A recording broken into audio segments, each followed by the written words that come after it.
Russia Ukraine যুদ্ধের অবসান ঘটাতে রুশ প্রেসিডেন্ট ভ্লাদিমির পুতিনের সঙ্গে সরাসরি বৈঠকের আহ্বান জানিয়েছেন ইউক্রেনের প্রেসিডেন্ট ভলোদিমির জেলেনস্কি।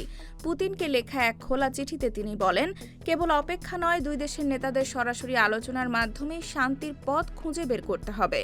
জেলেনস্কি যুদ্ধবিরতির প্রস্তাবও দেন এবং সুইজারল্যান্ড বা তুরস্কের মতো কোনো নিরপেক্ষ দেশে মুখোমুখি বৈঠকের আহ্বান জানান। তবে রাশিয়ার পক্ষ থেকে এখনও যুদ্ধবিরতির বিষয়ে ইতিবাচক সাড়া পাওয়া যায়নি।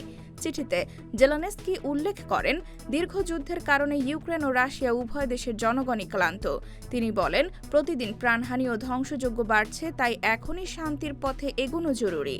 অন্যদিকে পুতিন জানিয়েছেন যে তিনি আলোচনায় আগ্রহী, তবে যে কোনো চুক্তির জন্য কিছু ছাড় দিতে হবে।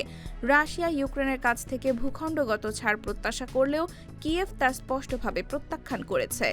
সব মিলিয়ে দীর্ঘদিনের অচলাবস্থার মধ্যে জেলেনস্কির এই খোলা চিঠি যুদ্ধ বন্ধে নতুন কূটনৈতিক উদ্যোগ হিসেবে দেখা হচ্ছে।